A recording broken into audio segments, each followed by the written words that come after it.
Doctor Prakash ಅವರೇ, ಯುದ್ಧ ಆರಂಭ ಆದಾಗ್ಲೂ ನಾವು ಮಾತಾಡಿದ್ವಿ. 1 ತಿಂಗಳು ಕಳೆದು ಹೋಗಿದೆ. 28 ದಿನ, 29, 30ನೇ ದಿನ ಕಳೆದು ನಾವು ಮಾತಾಡ್ತಾ ಇದೀವಿ.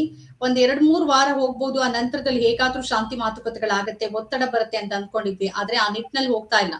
ಪರಮಾಣು ದಾಳಿಗಳ ಬಗ್ಗೆ ಚರ್ಚೆ ಆಗ್ತಾ ಇದೆ. ಭೂಸೇನೆ ನಿಯೋಜನೆ ಮಾಡಲಾಗಿದೆ. ಇರಾನ್ ಕೂಡ ಪ್ರತಿ ದಾಳಿಗೆ ಸಜ್ಜಾಗ್ತಿದೆ. ಎತ್ತ ಹೋಗ್ತಾ ಇದೆ. ಮಧ್ಯಪ್ರವೇಶ ಮಾಡೋದಕ್ಕೆ ಯಾರೂ ಇಲ್ವಾ? ಇದರ ಪರಿಣಾಮಗಳು ಏನ್ ತಮ್ಮ ಪಾಯಿಂಟ್ ಆಫ್ ವ್ಯೂ ಈ ಸಂದರ್ಭದಲ್ಲಿ ಏನ್ ಹಂಚ್ಕೊಳ್ಬಹುದು? ನಮ್ಗೆಲ್ಲ ನೇರವಾಗಿ ಗೊತ್ತಾಗ್ತಿರೋ ಹಾಗೆ ಮತ್ತು ನೀವು ಹೇಳಿದಾಗೆ ಇರಾನ್ ಮತ್ತು ಅಮೆರಿಕ ಇಸ್ರೇಲ್ನ ನಡುವಿನ ಸಂಘರ್ಷ ಆತಂಕಕಾರಿಯಾದಂತ ಒಂದು ಪರಿಸ್ಥಿತಿಗೆ ಹೋಗ್ತಾ ಇದೆ ಅನ್ನುವಂಥದ್ದು ನಾವೆಲ್ಲ ನೋಡ್ತಾ ಇದ್ದೇವೆ. ಈ ಯುದ್ಧವನ್ನ ನಿಲ್ಲಿಸಬೇಕು ಅನ್ನುವಂಥದ್ದೇ ಜಗತ್ತಿನ ಜನತೆಯ ಒಂದು ಪ್ರಶ್ನೆಯಾಗಿದೆ. ಯುದ್ಧ ನಿಲ್ಲಬೇಕು. ಯುದ್ಧ ನಿಲ್ಲದೆ ಇದ್ರೆ ಜಗತ್ತಿಗೆ ತುಂಬಾ ಗಂಡಾಂತರ ಇದೆ, ಆತಂಕಕಾರಿಯಾದಂತ ಪರಿಸ್ಥಿತಿಗಳು ನಿರ್ಮಾಣ ಆಗ್ತಾ ಇದಾವೆ ಅನ್ನುವಂಥದ್ದು ನಮ್ ಕಣ್ಮುಂದೆ ಇದೆ. ಈಗ ದಿನದಿನಕ್ಕೂ ಕೂಡ ಇಲ್ಲಿ ಆಗ್ತಿರ್ತಕ್ಕಂಥ ಬೆಳವಣಿಗೆಗಳೇನಿದಾವೆ ಅವು ಯುದ್ಧವನ್ನ ನಿಲ್ಲಿಸ್ಲಿಕ್ಕೆ ಬೇಕಾದಂತ ರೀತಿಯ ಬೆಳವಣಿಗೆಗಳಾಗಿ ಕಾಣ್ತಾ ಇಲ್ಲ.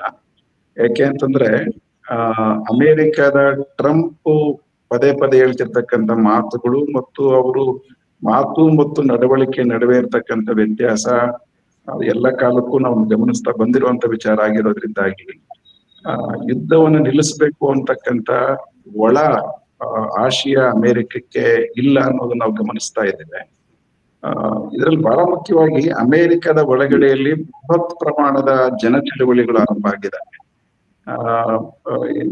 ಒಂದೆರಡು ದಿನಗಳಲ್ಲಿ ಅಮೆರಿಕದ ಪ್ರತಿ ರಾಜ್ಯದಲ್ಲೂ ನಡೆದಿರ್ತಕ್ಕಂಥ ಯುದ್ಧ ವಿರೋಧಿ ಹೋರಾಟಗಳು, ಪ್ರತಿಭಟನೆಗಳು ಒಂದು ಅಂದಾಜಿನ ಪ್ರಕಾರ 50 ಲಕ್ಷಕ್ಕೂ ಹೆಚ್ಚು ಜನ ಒಂದೇ ದಿನ ಭಾಗವಹಿಸಿದ್ದಾರೆ ಅನ್ನುವಂಥದ್ದನ್ನ ಹೇಳಲಾಗ್ತದೆ.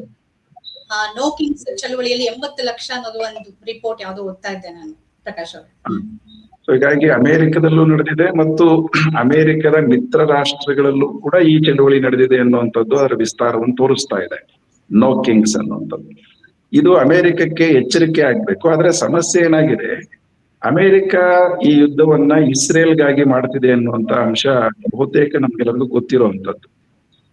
ಇಸ್ರೇಲ್ನ ಯುದ್ಧವನ್ನ ಅಮೆರಿಕ ಮಾಡ್ತಾ ಇದೆ ಅನ್ನುವಂಥದ್ದು. ಇಸ್ರೇಲು ಈ ಯುದ್ಧವನ್ನ ಯಾಕೆ ಮಾಡ್ತಿದೆ ಅಂತಂದ್ರೆ ನಮಗೂ ಗೊತ್ತಿರುವಂತದ್ದು, ಇಡೀ ಮಧ್ಯಪ್ರಾಚ್ಯವನ್ನ ತನ್ನ ಹಿಡಿತಕ್ಕೆ ತಗೋಬೇಕು ಅನ್ನುವಂಥದ್ದು, ಇಸ್ರೇಲ್ ಸಾಮ್ರಾಜ್ಯವನ್ನು ವಿಸ್ತರಿಸಬೇಕು ಅನ್ನೋದು. ಅದು ಅಮೆರಿಕಕ್ಕೂ ಹಿತಕಾರಿಯಾಗಿರುವಂತ ಕಾರಣದಿಂದಾಗಿ ಅಮೆರಿಕ ಅದ್ರ ಜೊತೆ ನಿಂತ್ಕೊಂಡಿದೆ ಅನ್ನುವಂತ ಪ್ರಶ್ನೆಗಳಿದಾವೆ. ಆದ್ರೆ ಈಗ ಯುದ್ಧದ ಒಂದ್ ನಿಮಿಷ ಮಧ್ಯಪ್ರವೇಶ ಮಾಡ್ತಿದ್ದೀನಿ, ಸಾರಿ.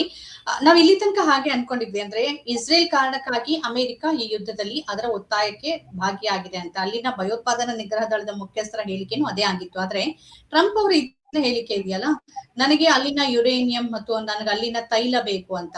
ಈಗ ಚೀನಾ ಪ್ರತಿಸ್ಪರ್ಧಿಯಾಗಿ ಬೆಳೀತಿರೋ ಕಾರಣಕ್ಕಾಗಿ ನಿಧಾನಕ್ಕೆ ಅಮೆರಿಕದ ಪ್ರಾಬಲ್ಯ, ಬ್ರಿಕ್ಸ್ ಇತರೆ ಕಾರಣಕ್ಕಾಗಿ ಕಳೆದು ಹೋಗ್ತಿರೋದ್ರಿಂದ ಮತ್ತೆ ತಾನು ಸೂಪರ್ ಪವರ್ ಆಗೋದಕ್ಕೆ ಬೇಕಾಗಿರೋದು ಇಂಧನ, ತೈಲ. ತನ್ನ ಹಿಡಿತದ ವೆನಿಜುವೆಲಾದಲ್ಲೇ ಮಾಡಿದ್ದು ಅದನ್ನೇ. ಇಲ್ಲಿ ಈ ಕಡೆನೂ ಮಾಡ್ಬಿಟ್ರೆ, ಇಂಧನವನ್ನ ತೈಲವನ್ನ ತನ್ನ ವಶಕ್ಕೆ ತಗೊಂಡ್ಬಿಟ್ರೆ ಮತ್ತೆ ನಾನು ಸೂಪರ್ ಪವರ್ ಆಗ್ತೀನಿ ಅನ್ನೋ ಆಲೋಚನೆನ ಇಸ್ರೇಲ್ ಒಂದ್ ನೆಪ ಆಯ್ತಾ ಟ್ರಂಪ್ ಮತ್ತು ಅದರ ಸಾಮ್ರಾಜ್ಯಶಾಹಿ ಧೋರಣೆಗೆ? ಇದ್ರ ಬಗ್ಗೆ ಏನ್ ಅನ್ಸುತ್ತೆ ತಮಗೆ?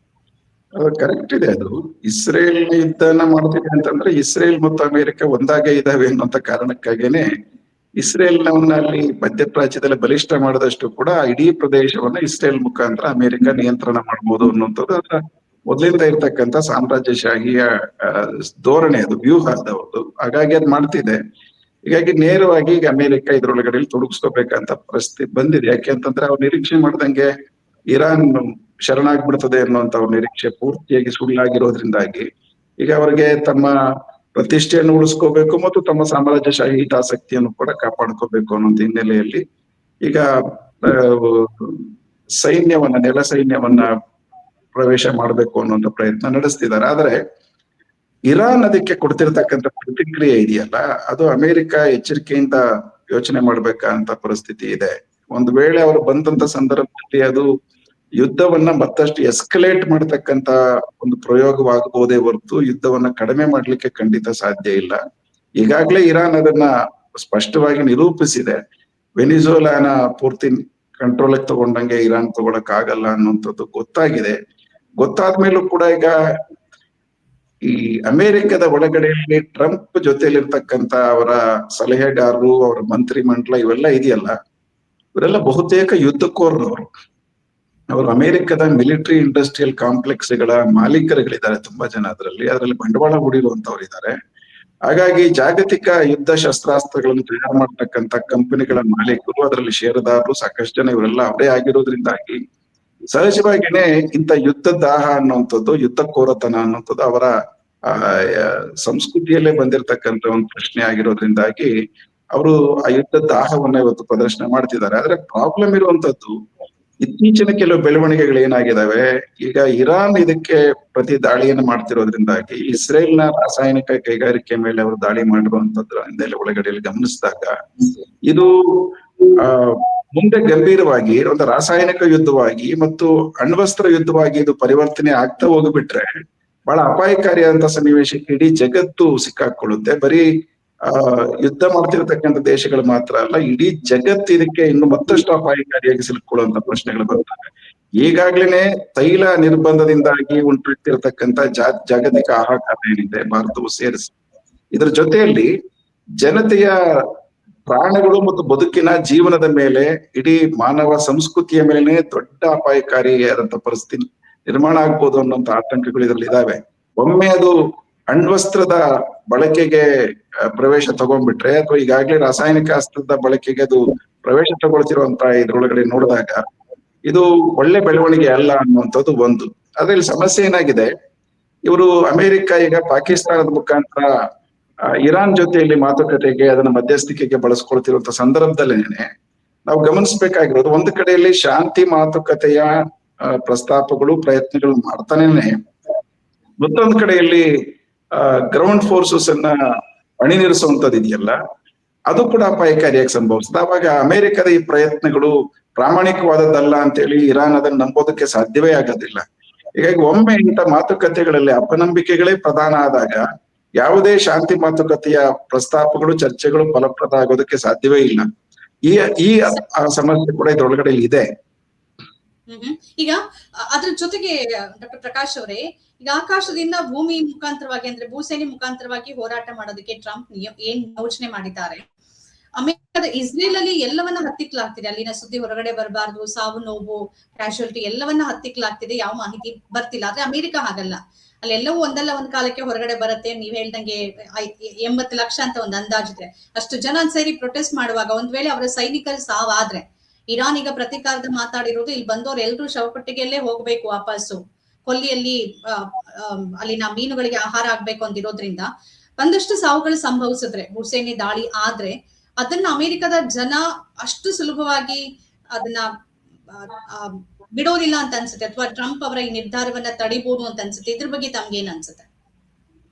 ಅಲ್ಲ, ಇದುವರೆಗೂ ಅಲ್ಲೇನಾಗಿದೆ, ಅಮೆರಿಕದ ಒಳಗಡೆಯಲ್ಲಿ ಯುದ್ಧಕ್ಕೆ ವಿರುದ್ಧವಾಗಿ ಅಮೆರಿಕದ ಸೈನ್ಯದಲ್ಲಿದ್ದಂತ ಅಧಿಕಾರಿಗಳು ಮತ್ತು ಅದರ ಇಂಟೆಲಿಜೆನ್ಸ್ ಇದ್ದಂತ ಅಧಿಕಾರಿಗಳು ಸುಮಾರು ಜನ ರಾಜೀನಾಮೆಯನ್ನು ಕೊಟ್ಟು ನಾವ್ ಯುದ್ಧ ಮಾಡೋದಿಲ್ಲ, ಇಸ್ರೇಲ್ಗಾಗಿ ಯುದ್ಧ ಮಾಡಕ್ ನಾವ್ ರೆಡಿ ಇಲ್ಲ ಅಂತೇಳಿ ಹೊರಗಡೆ ಬಂದಿದ್ದಾರೆ. ಇದೊಂದು ಅಂಶ. ಆದ್ರೆ ಬಹಳ ಮುಖ್ಯವಾಗಿ ಇದುವರೆಗೂ ಕೂಡ ಅಮೆರಿಕದ ಸೈನಿಕರು ಇದರಲ್ಲಿ ದೊಡ್ಡ ಪ್ರಮಾಣದಲ್ಲಿ ಇನ್ನೂ ಸಾವನ್ನಪ್ಪದೇ ಇರೋದ್ರಿಂದ, ಅಥವಾ ಸಾವೇ ಇನ್ನೂ ಸಂಭವಿಸದೇ ಇರೋದ್ರಿಂದ ಅಮೆರಿಕದ ಸೈನಿಕರಿಗೆ ಲೆಕ್ಕಕ್ಕೆ ನೋಡಿದಾಗ ಟ್ರಂಪ್ಗೆ ಇರ್ತಕ್ಕಂಥ ಬೆಂಬಲ ಇದೆಯಲ್ಲ, ಅಮೆರಿಕದ ಒಳಗಡೆಯಲ್ಲಿ ಯಾರು ಟ್ರಂಪ್ಗೆ ಮತ ಹಾಕಿದಾರಲ್ಲ ಅದರ ಒಳಗಡೆಯಲ್ಲಿ ಗಣನೀಯ ಪ್ರಮಾಣದ ಇಳಿಕೆ ಆಗಿಲ್ಲ. ಆದ್ರೆ ಓವರ್ ಆಲ್ ಅಮೆರಿಕದ ಜನರಲ್ಲಿ ಈ ಯುದ್ಧದ ವಿರುದ್ಧವಾದಂತಹ ಅಭಿಪ್ರಾಯ ತೀವ್ರವಾಗಿ ರೂಪುಗೊಂಡಿದೆ. ಆದ್ರೆ ಟ್ರಂಪ್ ಅನ್ನ ಬೆಂಬಲಿಸಿದ್ದಂತ ಜನಸಮೂಹಗಳಿದಾವಲ್ಲ, ಅದು ಈಗ್ಲೂ ಕೂಡ ಒಂದು ಅಂದಾಜಿನ ಪ್ರಕಾರ ಒಂದು 76-77% ಟ್ರಂಪ್ಗೆ ಬೆಂಬಲ ಉಳ್ಕೊಂಡಿದೆ, ಟ್ರಂಪ್ ವೋಟ್ ಹಾಕದಂತವರ ಒಳಗಡೆಯಲ್ಲಿ. ಆದ್ರೆ ಒಮ್ಮೆ ಈ ಯುದ್ಧ ಏನಾದ್ರೂ ಗ್ರೌಂಡ್ ಫೋರ್ಸಸ್ ಅನ್ನ ಅವ್ರು ಕಳಿಸಿ ಅಮೆರಿಕದ ಸೈನಿಕರ ಸಾವುಗಳು ಸಂಭವಿಸೋದಕ್ಕೆ ಶುರು ಮಾಡಿದ್ರೆ, ಆಗ ಡೆಫಿನೆಟ್ ಆಗಿ ಟ್ರಂಪ್ಗೆ ವೋಟ್ ಹಾಕಿದ್ದಂತವರ ಬೆಂಬಲದಲ್ಲಿ ತೀವ್ರವಾದ ಕುಸಿತ ಡೆಫಿನೆಟ್ ಆಗಿ ಸಂಭವಿಸುತ್ತೆ. ಒಂದು ಕಡೆಯಲ್ಲಿ ಇಡೀ ಅಮೆರಿಕದ ಜನತೆಯ ಪ್ರತಿರೋಧ ಹೆಚ್ಚಾಗ್ತಿರುವಾಗ ಟ್ರಂಪ್ ಅನ್ನ ಬೆಂಬಲಿಸಿದಂತವ್ರ ಒಳಗಡೆಯಲ್ಲೂ ವಿರೋಧ ಹೆಚ್ಚಾಗ್ತಾ ಹೋದ್ರೆ ಖಂಡಿತವಾಗಿ ಅದು ಬೇರೆ ರೀತಿಯ ಪರಿಣಾಮಗಳನ್ನ ಅಮೆರಿಕದ ಒಳಗಡೆಯಲ್ಲಿ ಉಂಟು ಮಾಡಬಹುದು. ಬಹುಶಃ ಆ ಪ್ರಶ್ನೆಗಳು ಬಂದಾಗ ಟ್ರಂಪ್ನ ನೀತಿಗಳಲ್ಲಿ ಬದಲಾವಣೆಗಳು ಬರಬಹುದು, ಹೇಳಕ್ ಬರೋದಿಲ್ಲ. ಅದನ್ನ ಕಾದ್ ನೋಡ್ಬೇಕು ನಾವು ಅನ್ನೋದು ಅಷ್ಟೇನೆ ಈ ಸದ್ಯಕ್ಕೆ. ಇನ್ನೊಂದೆರಡು ಪ್ರಶ್ನೆ ಸಂಕ್ಷಿಪ್ತವಾಗಿ. ಒಂದು, ರಷ್ಯಾದ ಒಂದು ನಿಲುವಿದೆಯಲ್ಲ, ಏಪ್ರಿಲ್ 1ರಿಂದ ಅಂತಾರಾಷ್ಟ್ರೀಯವಾಗಿ ಅದು ತೈಲವನ್ನ 1 ತಿಂಗಳು ನಾನು ಕೊಡೋದಿಲ್ಲ ಅಂತ ಹೇಳಿರೋದು, ಒತ್ತಡವನ್ನ ಸೃಷ್ಟಿ ಮಾಡುವಂತ ಒಂದು ತಂತ್ರನ. ಯಾಕೆಂದ್ರೆ ಅದು ಇರಾನ್ ಬೆಂಬಲಕ್ಕಿದೆ, ಚೀನಾ ಮತ್ತು ರಷ್ಯಾ, ಅದು ಎಲ್ರಿಗೂ ಗೊತ್ತಿದೆ. ಹೀಗಿರೋ ಹೊತ್ತಲ್ಲಿ ಇರಾನ್ಗೆ ಪರೋಕ್ಷವಾಗಿ ನಿಂತಿರೋದು ಅವೆರಡು ರಾಷ್ಟ್ರಗಳಾಗಿರೋದ್ರಿಂದ ಮತ್ತು ಈ ತೈಲದ ಸ್ಕೇರ್ಸಿಟಿನ ಇನ್ನೂ ಹೆಚ್ಚು ಮಾಡಿ ಒತ್ತಡವನ್ನ ಮೂಡಿಸೋ ತಂತ್ರನ. ಏನ್ ಅನ್ಸುತ್ತೆ ಇದು ತಮ್ಗೆ? ಅಲ್ಲ, ಈಗ ಒಂದು ಈಗಾಗಲೇ ಅದ್ರ ಪರಿಣಾಮವನ್ನ ಎದುರಿಸ್ತಾ ಇದ್ದೇವೆ. ಈಗ ಇರಾನ್ನ ಆ ಒಂದು ವ್ಯೂಹಾತ್ಮಕವಾದಂತ ಒಂದು ಮುನ್ನಡೆ ಏನಿದೆ, ಹೊರ್ಮುಜ್ ಸಂಧಿಯನ್ನ ಬಂದ್ ಮಾಡಿರೋದು ಮತ್ತು ಕೆಲವು ಆಪ್ತ ರಾಷ್ಟ್ರಗಳಿಗೆ ಮಾತ್ರ ತೈಲವನ್ನ ಸಾಗಾಣಿಕೆ ಮಾಡ್ಲಿಕ್ಕೆ ಅವಕಾಶ ಕೊಡ್ತಿರುವಂತದ್ದು, ಅದರಲ್ಲಿ ರಷ್ಯಾ, ಚೀನಾ ಮತ್ತು ಭಾರತಕ್ಕೂ ಸ್ವಲ್ಪ ರಿಯಾಯಿತಿ ಕೊಟ್ಟು, ನಾವು ಭಾರತೀಯರಾಗಿ ಬಹಳ ಮುಖ್ಯವಾಗಿ ಯೋಚನೆ ಮಾಡ್ಬೇಕಾಗಿರ್ತಕ್ಕಂಥದ್ದು. ಆಗ ನೋಡಿದ್ರೆ ಇಡೀ ಯುದ್ಧದ ಸಂದರ್ಭದಲ್ಲಿ ಭಾರತ ಇರಾನ್ ವಿರುದ್ಧ ನಿಂತ್ಕೊಂಡಿದೆ. ಭಾರತದ ಸರ್ಕಾರ, ಮೋದಿ ಸರ್ಕಾರ. ಆಗ ನೋಡಿದ್ರೆ ಅವರು ಮೋದಿ ಸರ್ಕಾರದ ವಿರುದ್ಧವಾದ ನಿಲುವನ್ನು ತಗೋಬಹುದಾಗಿತ್ತು ಇರಾನ್ ಸರ್ಕಾರ. ಆದ್ರೆ ಅವರು ಇಡೀ ಭಾರತವನ್ನ ಮೋದಿ ಸರ್ಕಾರದ ಮುಖಾಂತರ ಮಾತ್ರ ನೋಡ್ತಾ ಇಲ್ಲ, ಭಾರತದ ಜನತೆಯ ದೃಷ್ಟಿಯಿಂದ ಅದನ್ನ ನೋಡ್ತಾ ಇದ್ದಾರೆ. ಹಾಗಾಗಿ ನಮಗೆ ಅವರು ಪಾಸಿಟಿವ್ ಆಗಿ ಪ್ರತಿಕ್ರಿಯಿಸ್ತಾ ಇದ್ದಾರೆ.